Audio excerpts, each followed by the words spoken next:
The Diamond Sutra, translated and annotated by Venerable Cheng Kuan.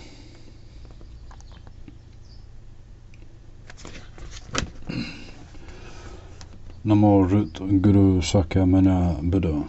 Namo Root Guru Sakyamuni Buddha. Namo Root Guru Sakyamuni Buddha.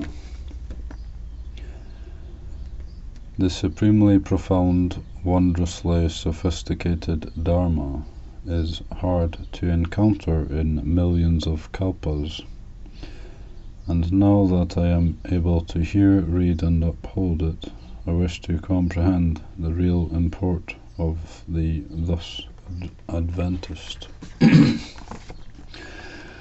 Diamond Prajna Paramita Sutra. The Diamond Sutra. Segment 1. Thus have I heard. At one time the Buddha sojourned at Jetavana Park in the Shravasti state, together with an order of 1,250 grand bhikshus. At that time the world venerated one before mealtime, putting his cassock and holding an alms bowl, entered into the city of Shravasti to seek for alms food. After having begged in accordance with the sequential begging rule in the town, he returned to his domicile. Having taken the meal, put away the cassock and bowl, and laved his own feet, the Buddha then arranged the meditation mat and sat in meditation. Segment 2. At this time Elder Venerable Subhuti arose amongst the assembly, bared his right shoulder, knelt with the right knee on the floor, joined his palms reverently, and said to the Buddha, "Your world venerated ship, it is such a precious rarity that the thus Adventist has been so very well mindfully protecting the Pusas, and have been very well entrusting and instructing the Pusas, your world venerated ship. For the virtuous men and virtuous women who have already generated the Anuttara Samyak Sambodhi heart, how should they reside, and how should they subjugate their minds?" The Buddha said, very well said, Subhuti. Just as you have said that the thus Adventist has been very well mindfully protecting the Pusas, and very well entrusting and instructing the Pusas, now listen attentively, and I will expound it for you.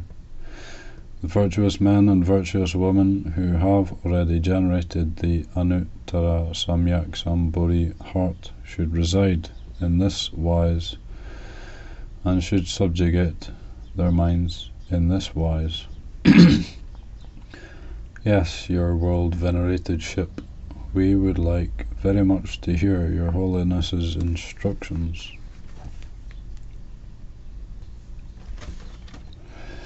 Segment 3. The Buddha told Subhuti the Pusa Mahasattvas should thus subjugate their own minds. All the geniuses of multi-beings, such as the egg-begotten, the womb-begotten, the moisture-begotten, or the transformation-begotten, the material or immaterial beings, the conceiving or non-conceiving beings, the unconceiving or non-unconceiving beings, all and sundry of these beings, I will salvage by delivering them into the unremanent nirvana. After having thus salvaged infinite myriad innumerable multi-beings, in reality there are no multi-beings that have ever been salvaged. Why is it so? Subhuti, for if the Pusa fosters the ego appearance, or the alter appearance, or the multi-being appearance, or the lifespan appearance, he would not be entitled to a pusa in truth. Segment 4. Furthermore, quoth the Buddha, Subhuti, as concerns Dharma, a pusa should not dwell in any way while practicing bestowal.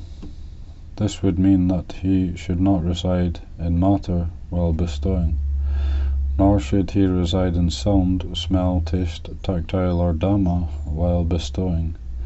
Subhuti, a pusa should thus bestow without dwelling on any appearances. Wherefore is it so? If a pusa bestows without dwelling on appearances, his blissful virtues would be inconceivable and immeasurable. Subhuti, quoth the Buddha, what do you make of the ethereal space in the east? Is it conceivable and measurable? Subhuti replied, No, your world venerated ship. Subhuti asked the Buddha, the ethereal spaces in the south, west, and north, as well as in the 4 diagonal directions, and in the zenith and nadir, would they be conceivable and measurable? Subhuti replied, No, your world venerated ship, they are not. Subhuti, quoth the Buddha, if a pusa could perform bestowal without residing in appearances, the blissful virtues that he has acquired would be inconceivable and immeasurable in the like way. Subhuti, what a pusa needs to do is nothing but to reside according to how he is instructed. Segment 5. Subhuti, what would you say to this? Could one perceive the thus advantaged by means of his physical appearances? Subhuti replied, No, your world venerated ship, one could not perceive the thus advantaged by his physical appearances. Why is it so?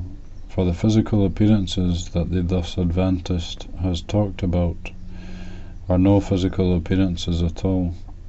The Buddha told Subhuti, in fact, all the appearances are vain and delusive. If one could perceive that all appearances are actually non-appearances, one would be perceiving the thus advantaged. Segment 6. Subhuti asked the Buddha, your world venerated ship, are there any multi-beings who, after hearing such edicts of sutra, are able to engender true belief? The Buddha told Subhuti, do not ever say such words, for after the thus advantaged has gone into surcease, even in the last cycle of 500 years, there will still be people who observe precepts and cultivate wheels that are able to engender belief in these words, even to the extent of recognizing them as truthful.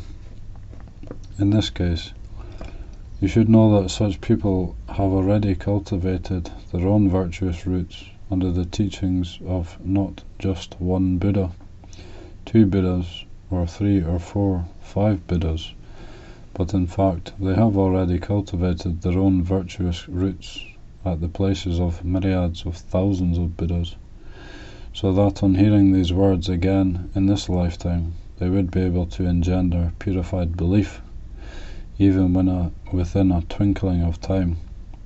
Subhuti, the thus advantaged, knows and perceives all about these multi-beings, that all of them are to acquire such boundless wheels and virtues. Why is it so? For all these multi-beings have already been freed from ego appearance, alter appearance, multi-being appearance, and lifespan appearance. They are also freed from dharmic appearances as well as mis-dharmic appearances. Why is it so? For if these multi-beings seize appearances in the mind, they would assuredly grow attached to the ego, alter, multi-being, and lifespan. Likewise, if they seize the dharmic appearances, they would also be attached to ego, alter, multi-being, and lifespan. Why is it so? For on the other hand, if they seize the misdharmic appearances, they are to be attached to ego, alter, multi-being, and lifespan. Therefore, one should not seize the dharmas, nor should one seize the misdharmas.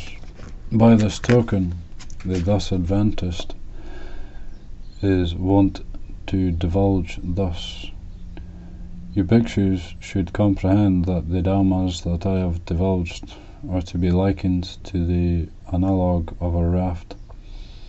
It should be noted that even the dharmas are to be abnegated, let alone the misdharmas. Segment 7. Subhuti, quoth the Buddha, what do you make of this? Does the thus Adventist obtain anuttara samyak sambodhi? Also, does the thus Adventist have dharmas to divulge? Subhuti replied, if I understand correctly the imports that the Buddha has imparted, it could be put in this way: there is no definite dharma, and such is the state named anuttara samyak sambodhi, and there is neither definite dharma that the thus Adventist divulges. Why is it so? All the dharmas that the thus Adventist has divulged are equally unseizable, ineffable, non-dharmic, and un-non-dharmic. Why is it so? All the sages and saints can be hierarchized on the basis of the dharmas and of non-implementation. Segment 8. Subhuti, quoth the Buddha, what do you make of this? If someone possesses 7 kinds of jewels, which are as plenteous as to be able to abound all over the 3,000 megathousand worlds, and if he employs these riches to bestow on others with the blissful virtues thus acquired by this man be plenteous. Subhuti replied, very much so, your world veneratedship. Why is it so? For this blissful virtue is not the essence of blissful virtue. Therefore, the thus Adventist divulges that those blissful virtues are plenteous. However, quoth the Buddha, if there is yet another person who assimilates and upholds the words in this sutra, even as a mere quatrain of Gata, which he relates to other people, the blissful virtues that this person acquires will be superior to that of the former person. Why is it so? Subhuti, it is due to the fact that all the Buddhas themselves, as well as all the Buddhaic dharmas for anuttara samyak sambodhi, emerge from this sutra.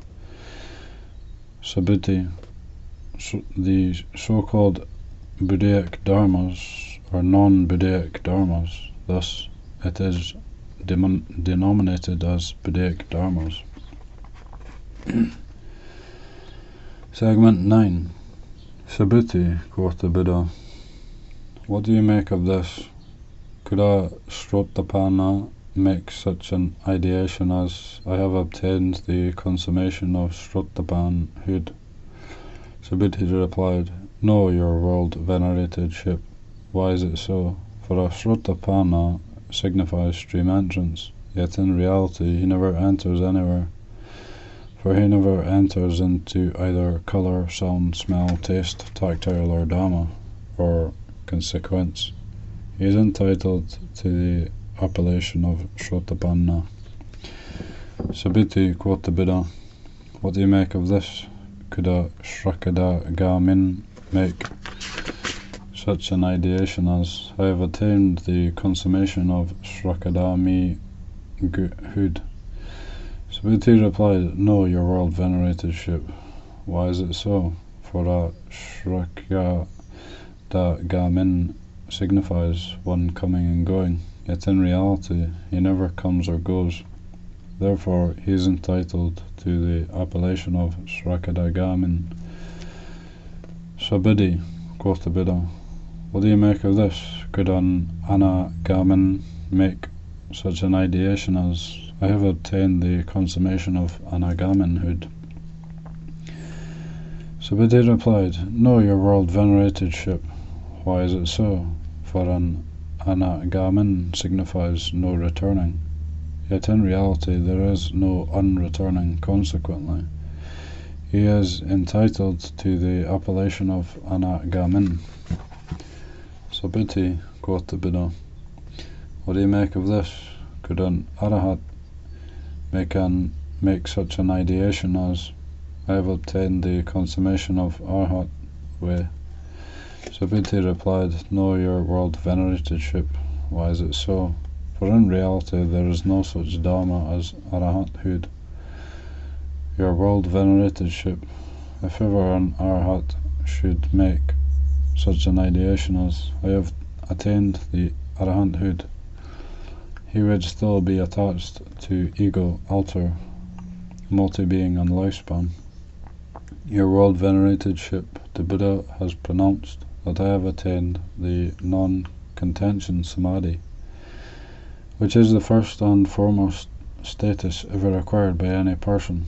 Hence I have become the supreme abstemious arhat. Nevertheless, I would never make such an ideation as, I am an abstemious arahat, your world venerated ship. If ever I should make such an ideation as, I have attained arahanthood, your world venerated ship would not have proclaimed that Sabiti is a practitioner who delegates in arayanic cultivation. For in reality, Sabiti does not cultivate anything. Therefore, Sabiti is dubbed as one who enjoys the practice of arayanic cultivation. Segment 10. The Buddha told Subhuti, what do you make of this? Did the thus Adventist make any obtainment in the Dharma when he was at the place of lamp lighting Buddha? Subhuti replied, no, your world venerated ship. In reality, the thus Adventist did not make any obtainment in the Dharma at the place of lamp lighting Buddha. Subhuti, quoth the Buddha, what do you make of this? Do Pusas majestify Buddha's worlds? Subhuti replied, no, your world venerated ship. Why is it so? For the so-called majestifying the Buddha's worlds is non-majestification. Therefore, it is named as majestification.